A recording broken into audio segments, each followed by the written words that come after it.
वफाक और सिंध की लड़ाई की बात कर लेते हैं, जिसमें अब chairman People's Party Bilawal Bhutto जो हैं वो भी सामने आ गए हैं, कूद पड़े हैं। बेनज़ीर भुट्टो साहिबा की सालगिरह की तकरीब से खिताब करते हुए बिलावल भुट्टो साहब ने वफाकी हुकूमत को आड़े हाथों लिया, तनकीद की। बिल्कुल ऐसी है, और उन्होंने ये कहा है कि ऐसा पाकिस्तान बनाए जिसमें आम आदमी तक रोटी कपड़ा मकान पहुँचाए। जो नया पाकिस्तान हमारे सामने बन रहा है वो आप सबके सामने है। नए पाकिस्तान में आवाम से रोटी कपड़ा और मकान छीने जा रहे हैं। हाँ जी, और बिलावल साहब ने यह भी इल्ज़ाम लगाया कि वफाकी हुकूमत एक सूबे को निशाना बनाकर उसकी हर स्कीम को ख़त्म कर रही है। कराची के लिए 1 खरब रुपए पैकेज की बात हुई, मगर हमें मिला क्या? कुछ भी नहीं। बिलावल जरदारी ने यह भी शिकवा किया है कि कम वसाइल के बावजूद इतना अच्छा परफॉर्म कर रहे हैं। इसके बावजूद जो है वो कहते हैं कि सिंध हुकूमत की किरदार कुशी की जाती है, और उन्होंने ये भी कहा कि सिंध पर मुआशी हमले हो रहे हैं और वसाइल नहीं दिए जा रहे हैं, हम वफाक से हुकूक छीन कर लेंगे, ये उन्होंने कहा है। और दूसरी जानिब PTI के जो रहनुमा हैं उन्होंने PP चेयरमैन की तकरीर पर सख्त रद्द-ए-अमल भी दिया है और कहा है कि जी कि इमरान खान के इनकलाबी मंसूबों की वजह से अपोजिशन की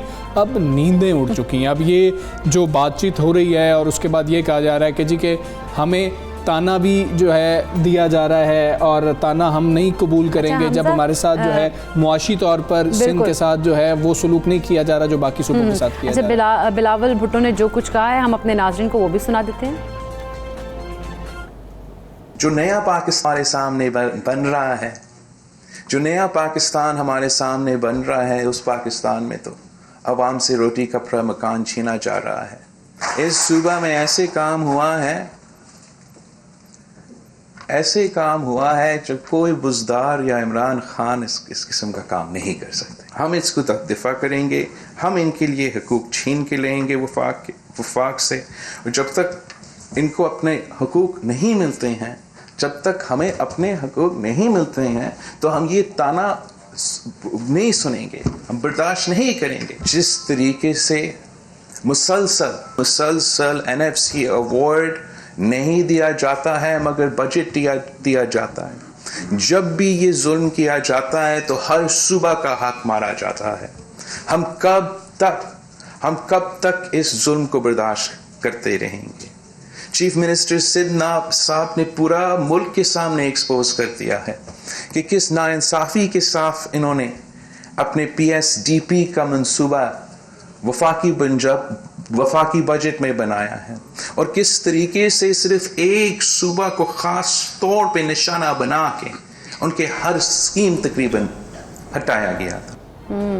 बिलावल साहब की गुफ्तगू जो है वो आपने मुलाहिजा की है, वो यही कह रहे हैं कि जब तक जो है हमें हमारा हक नहीं मिलेगा तब तक हम ये ताना नहीं सुनेंगे कि तरक्की नहीं हो रही है। और वो कह रहे हैं हम छीन के अपने हुकूक जो है वो लेंगे वफाक से।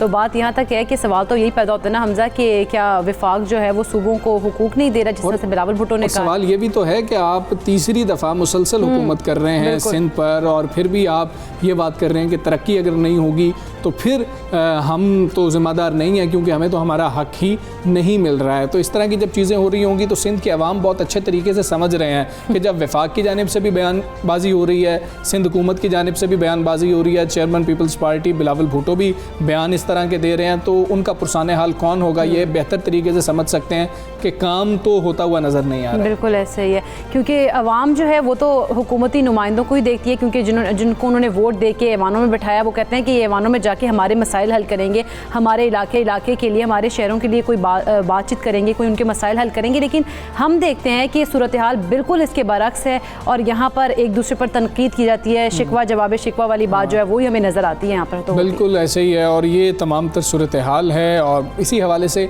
हमने बात करनी है पाकिस्तान तहरीक इंसाफ के रहनुमा आफ्ताब जहांगीर साहब जो हैं वो भी हमारे साथ मौजूद हैं, उनको भी शामिल गुफ्तगू करेंगे। आफ्ताब जहांगीर साहब अस्सलामु अलैकुम, गुड मॉर्निंग सर। ठीक है, तीसरी मुसलसल जो है हुकूमत है सिंध पर पाकिस्तान पीपल्स पार्टी की, लेकिन अब ये बयानात से ऐसा लग रहा है कि पाकिस्तान पीपल्स पार्टी जो है ये ग्राउंड बनाती चली जा रही है कि हमें अगर हुकूक ही नहीं मिल रहे होंगे तो फिर कैसे हो सकेगा कि आप हमसे ये एक्सपेक्ट करें कि हमारी परफॉर्मेंस अच्छी होगी, तरक्की का ताना हम नहीं सुनने जा रहे होंगे। तो उन्होंने तो अगले इलेक्शन के लिए शायद ग्राउंड बनानी शुरू कर दी है। बिस्मिल्लाहिर्रहमानिर्रहीम, बहुत शुक्रिया आप सबको दोनों को मेरा सलाम। देखिए मुझे तो ऐसा लग रहा था, एक तो ये कि आपने उनकी बॉडी लैंग्वेज देखी कि जो वो जो जलसों में या किसी और जगह तकरीर करते हैं उससे बिल्कुल मुख्तलिफ थी। ये अपनी बीवी, अपनी वालदा की सालगिरह के मौके पर एक तकरीर कर रहे थे और अपने ही कारकुनों से ये को और लोगों को मीडिया के जरिए पैगाम देना चाह रहे कहते हैं हमारे साथ बड़ा जुल्म हुआ है। मैं आपको ईमानदारी की बात बता रहा हूँ कि हमारा तो ये तीसरा बजट है ना जी, लेकिन ये पिछले 13 साल से 14 साल से बल्कि तीसरी हुकूमत, जैसे आपने अभी खुद बताया कि मुसलसल हुकूमत कर रहे हैं और वफाक में भी हुकूमत कर चुके हैं और पिछले 30 दहाइयों से ये हुकूमत के अंदर हैं। बिल्कुल। देखिए मैं आपको ये बताऊं कि कराची के हालात, अंदरूनी सिंध के हालात, हैदराबाद के हालात, किसी शहर के हालात आप उठा के देख लें और आपके कैमरे की निगाह, आपके नुमाइंदे तो हर जगह मौजूद है, वो आपको बताते होंगे कि वहाँ क्या हालात हैं। ये स्कूल, जो सरकारी स्कूल हैं, उनकी हालत ये हमने की है, आज की है। हमने तो 3 साल पहले जब मैंने प्रोग्राम किया था एक चैनल के साथ, जब मैं नया मुंतखब होकर गया था अपने हल्के के अंदर, तो उस वक्त आप यकीन करेंगे सरकारी स्कूल कचरा कुंडी बने हुए थे। सरकारी स्कूल मेरे हल्के के अंदर एक स्कूल नहीं है। आप मुझे बताएं कि सरकारी अस्पताल एक नहीं है, कोई रोड की हालत सही नहीं है। तो ये क्या हमने किए? आपको जो पहले मिलते थे NFC अवार्ड्स वगैरह जो मिलते थे वो कहाँ जाते थे? असल में ये एतबार का रिश्ता जरा कमज़ोर पड़ गया है। हम वफाक कहती है कि आप हमें जो बताएं, हम आपको पैसे आपको देने के बजाय इदारों को देकर वो काम करवाएंगे। अच्छा, और हम करवा भी रहे हैं, काम भी हो रहे हैं, लेकिन ये कहते हैं कि वो पैसे आप हमें दे दें और हमें देने के बाद फिर आप भूल जाएं कि वो पैसे लगे कहाँ। आप हमसे पूछे ना कि वो लगे कहाँ, आप हमसे, आवाम हमसे पूछे ना। ये मतलब मैं आपको हकीकत बता रहा हूँ। हाँ, ये ज़रूर है, हम उसको एग्री करते हैं कि महंगाई है और उस पर भी अब जो हमने बजट आया है, ये जैसे मैं नहीं कह रहा, आपके चैनल्स पे भी जो एक्सपर्ट्स थे उन्होंने कहा, मैंने लोगों से पूछा, वो कहते हैं कि अब ये बेहतरी का बजट है, अब इसमें लोग जो है लोगों के लिए रिलीफ है। अब थोड़ा सा टाइम लगेगा, इंशाल्लाह आप देखेंगे कि ये आने वाले वक्तों में ये बहुत अच्छा होगा। इसी तरह ये ग्रेजुअली आगे होता चला जाएगा और चीज़ें बेहतरी की तरफ जाएंगी। ये तकरीबन बहुत लंबे अरसे का बिगाड़ था जिसको सही करने में थोड़ा टाइम लग गया और अल्हम्दुलिल्लाह हम अपने पीरियड के अंदर 5 साल के अंदर एक अच्छी सूरत हाल छोड़ के जाएंगे। ठीक है आफ्ताब साहब, जिस तरह से बिलावल भुट्टो जो है वो नाराज़ थोड़े दिखाई देते हैं, वो कहते हैं कि जी हमें काम ना करने का ताना दिया जाता है, तो उन्हें जो कराची के लिए 1 ट्रिलियन का पैकेज है वो नज़र नहीं आ रहा। आप इस पर क्या कहेंगे? देखिए, उनकी नाराज़गी तो ये है कि उनको काम की नाराज़गी नहीं है, काम तो वैसे ही जो था वो सूरत हाल है। उनको नाराज़गी ये है कि जी उनके जो दूसरे मामलात थे, वो जो बैंक अकाउंट्स और वो जो महल्ला, उनके लिए कुछ नहीं दिया गया, उनके वो जो दूसरी चीज़ें उनके लिए नहीं दिए। उनकी नाराज़गी ये है, जैसे बच्चे को जब आप कुछ ना दें तो वो नाराज़ हो जाता है ना माँ बाप से, तो वो ये समझता है कि शायद मेरी नाराज़गी से ये मान जाएंगे, लेकिन अब मानना नहीं है, क्योंकि अब वहाँ पर चौकीदारी करने वाले भी मौजूद हैं। अब पीपल्स पार्टी PTI के नुमाइंदे भी मौजूद हैं, सूबाई भी असेंबली के अंदर और कौमी असेंबली के अंदर। तो अब हम तो हिसाब भी लेंगे कि जो माजी में आपको दिया उसका भी हिसाब। ठीक है आफ्ताब साहब, वो तो यही कहते हैं जब आप कुछ दे ही नहीं रहे तो हिसाब आप हमसे किस चीज़ का लेंगे। दूसरा, आप लोगों की पोजीशन जो है यहाँ पर बहुत ज़्यादा इंपॉर्टेंट है, जो कराची से ताल्लुक़ रखते हैं, जो लोग सिंध से ताल्लुक़ रखते हैं, पाकिस्तान तहरीक इंसाफ के रहनुमा, क्योंकि सफ़र इसमें अवाम कर रहे हैं। आप लोगों को क्या ब्रिज का किरदार अदा नहीं करना चाहिए पाकिस्तान पीपल्स पार्टी में और वफाक के दरमियान, क्योंकि सफर अवाम कर रहे हैं? अगर ऐसा ही मामला चलता रहेगा तो कराची के अवाम की भी बेहतरी नहीं होगी। अच्छा, आप यकीन करें, आपने ये बहुत अच्छी बात की। मैं ज़ाती तौर पे मेरी एक नेचर रही है कि मैं हर एक के साथ मिल के चलता हूँ, क्योंकि देखिए मैं आज हूँ कल नहीं हूँगा। वह बिलावल साहब जैसे माजी में वफाक में उन्होंने हुकूमत की, अब नहीं है उनकी हुकूमत। देखिए, लेकिन आवाम मौजूद है, ये मुल्क है, ये शहर है, यहाँ पे मेरे बच्चे हैं, मेरी फैमिली है, मेरा ख़ानदान है, मेरे लोग हैं। अगर ये अच्छा मुल्क होगा, ये साफ़ सुथरा मुल्क होगा, ये तालीम याफ्ता मुल्क होगा, तो हम इस दुनिया के अंदर मांगने के लिए और ये इस किस्म के उसके लिए नहीं आए हुए। हमने तो दुनिया में रूल करना है। हमने पाकिस्तान बनाया किस लिए था कि हमने एक 26 करोड़ आबादी का मुल्क, तकरीबन 5वें नंबर पे मुल्क है दुनिया के अंदर। तो अगर उसके बावजूद हमारी ये सूरत हाल होगी, तो मैंने इनसे हमेशा कहा है कि आए मिलकर काम करते हैं। आपको जहां हमारी ज़रूरत है हम आपको अपनी पूरी देंगे, अपनी मदद देंगे आपको। आपकी जहां हमें ज़रूरत है आप हमें दें और हम मिल के बनाते हैं। उसके बाद पाकिस्तान की कौम, शहर कराची की आवाम, सिंध की आवाम खुद फैसला करेगी कि उन्हें किसको अपनी क़यादत देनी है, किसको मुंतखब करना है। लेकिन ये कि हम लोगों की ज़िंदगियों के ऊपर सियासत ना करें। ठीक है आफ्ताब जहांगीर साहब, बहुत शुक्रिया आपका। सुबह सवेरे पाकिस्तान से आप बात कर रहे थे और इसका सुबह यही है कि वफाक को और सिंध हुकूमत को मिल बैठ के कोई जो है तरीक़ाकार वज़ा करना होगा ताकि अवाम सफ़र ना कर रहे हो। आगे बढ़ेंगे। इकरा, हुकूमत की जानिब से कुछ दावे किए जा रहे हैं, दावे तो बहुत किए जा रहे हैं, लेकिन अगर बात की जाए मुल्क की तो मुल्क में मौशी इस्तेहकाम कहते हैं आ रहा है, जिसका मतलब है कि गुर्बत कम हो रही है। लेकिन वर्ल्ड बैंक की जानिब से जो रिपोर्ट सामने आई है उसमें हुकूमती दावों को झुटला दिया बिल्कुल, क्योंकि आलमी बैंक के मुताबिक कहा जा रहा है कि पाकिस्तान में गुर्बत की शरह 4.4 से बढ़कर 5.4% हो गई है, जो कि बड़ी है, कम नहीं हुई है। बिल्कुल ऐसे ही है। और जो है कम कुव्वत ख़रीद जो है उसको पैमाना बनाया गया है। रिपोर्ट के मुताबिक पाकिस्तान में 20 लाख से ज़ायद अफराद गुर्बत की लकीर से नीचे ज़िंदगी बसर कर रहे हैं और पाकिस्तान में गुर्बत का तनासुब 39.3% है, जबकि निचले मुतवस्सित तबके की यौमी आमदनी जो है वो $3.2 है। तो ये फ़र्क क्यों है? हमारे दावे कुछ और हैं, वर्ल्ड बैंक की रिपोर्ट कुछ और कह रही है। इसी तमाम सूरत हाल पर बात करेंगे। हमारे साथ मुफ्ती साहब मौजूद हैं। इरफान मुफ्ती साहब, अस्सलाम वालेकुम, गुड मॉर्निंग। एक ऐसे वक्त में जब वर्ल्ड बैंक पाकिस्तान में गुर्बत की शरह में इजाफा दिखा रहा है, हुकूमत पाकिस्तान के जारी करदा आदादोशुमार के मुताबिक मुल्क में गुर्बत की शरह में कमी वाक़ई हुई है, तो किस पे यकीन किया जाए? बहुत शुक्रिया जी। पहली बात तो ये कि जो गवर्नमेंट ने इकनॉमिक सर्वे रिपोर्ट निकाली है 2021 की, उसमें कुछ उन्होंने बेहतरी की तरफ इशारा किया है और दिखाया है कि कुछ बेहतरी आ रही है, और हमेशा वी शेप रिकवरी की बात की है। लेकिन वर्ल्ड बैंक जो है वो एक कॉम्प्रिहेंसिव इंडिकेटर यूज़ करता है, और गवर्नमेंट ऑफ पाकिस्तान ने जो रिपोर्ट दी है उसमें जैसे एम्प्लॉयमेंट का डाटा मिसिंग है, इसी तरह और कुछ मामला जो हैं वो मिसिंग हैं, जिससे लगता है कि गवर्नमेंट ने इसको एक ख़ास एंगल से ही सिर्फ प्रेजेंट किया है। कि वर्ल्ड बैंक रिपोर्ट करता है या जो स्टेटिस्टिक्स लेता है वो ज़्यादा कॉम्प्रिहेंसिव इंडिकेटर्स की बुनियादों पर होते हैं, इसलिए वहाँ जो रिपोर्ट जब हम पढ़ते हैं तो वो उससे हमें ज़्यादा बेहतर तस्वीर नज़र आती है पाकिस्तान की मईशत की और पाकिस्तान में गुर्बत की।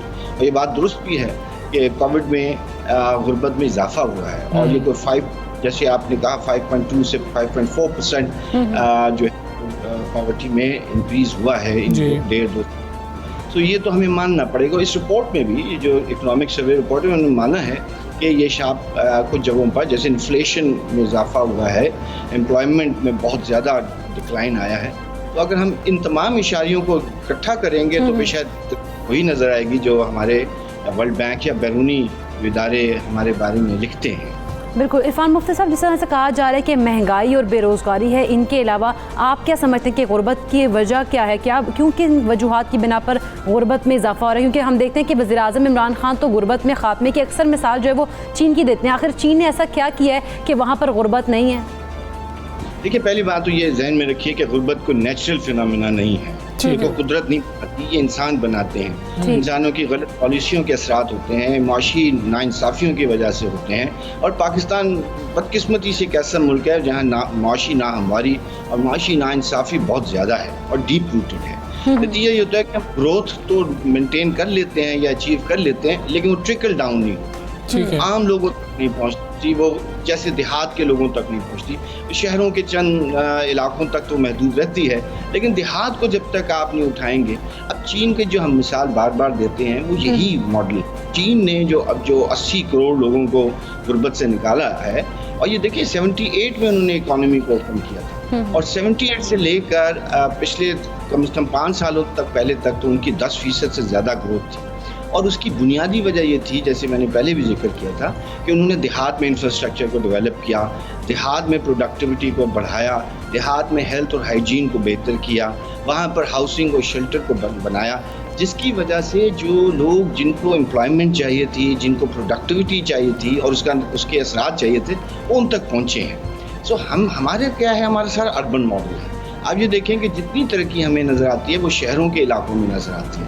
नतीजा क्या होता है, देहात से फिर लोग शहरों की तरफ माइल होते हैं, यहाँ आते हैं, अर्बन स्लम्स बनते हैं, देहात के अंदर मसाइल बढ़ते हैं, लेकिन शहरों में बहुत मसाइल बढ़ जाते हैं। तो आप पूरा तरक्की का जो सारा साइकिल है वो देहात में ले जाना पड़ेगा। अभी मैं ये सर्वे रिपोर्ट पढ़ रहा था, उसमें देखिए कुछ बुनियादी फ्लॉज हैं। जब आप कहते हैं कि हम जानवरों को पालकर या उनकी प्रोडक्टिविटी को इस्तेमाल करके रूरल इकोनॉमी को बढ़ाएंगे, तो ये एक महदूद स्ट्रेटजी तो हो सकती है, ये एक बड़ा पैमाना नहीं हो सकता। मेरा ख्याल है आपने देहात में तरक्की को बढ़ाना है या गुर्बत को कम करना है ठीक है। तो एम्प्लॉयमेंट क्रिएट करें, इंफ्रास्ट्रक्चर बनाएं, सड़कें नहीं और मंडियों के मसाइल बुरे बहुत हैं, वहाँ पर इंफ्रास्ट्रक्चर आप देखिए ब्रिजेस नहीं है। तो बुनियाद जो ज़रूरत है ना कि गांव से शहर तक तरसील वो होनी है, प्रोडक्टिविटी जो आई है प्रोडक्शन, वो कैसे होगी? सड़क नहीं है, वहाँ ब्रिज नहीं है, वहाँ पर कोई स्टोरेज की कैपेसिटी नहीं है, वहाँ कोई वैल्यू एडिशन की इंडस्ट्री नहीं है, दूध ज़ाया हो जाएगा। तो हमें कुछ देहात की तरफ ज़्यादा तवज्जो, बिल्कुल ठीक है, ज़्यादा तवज्जो देनी होगी। एहसास प्रोग्राम की अगर मुफ्ती साहब बात करें तो एहसास प्रोग्राम में हमें क्या मज़ीद तब्दीलियाँ करनी होंगी कि गुर्बत की लकीर से लोगों को निकाला जा सके, ना कि उनको सिर्फ घर में बैठे पैसे दिए जा सकें? बिल्कुल सही कह रहे हैं। देखिए, एहसास तो एक बहुत ही माइक्रो लेवल की एक इंसेंटिव है जो चंद लाख घरानों तक पहुंच सकता है, और वो भी वन टाइम यानी चैरिटी सपोर्ट कह सकते हैं इसको। लेकिन अगर आपने वाकई देहात तक लेकर जाना है तो मैं आपको मशवरा यही दूंगा कि आपका जो देखिए एहसास के अंदर तो गुंजाइश नहीं है, क्योंकि एहसास ज़्यादातर अर्बन और सेमी अर्बन एरियाज़ में लोगों तक पहुंचा है।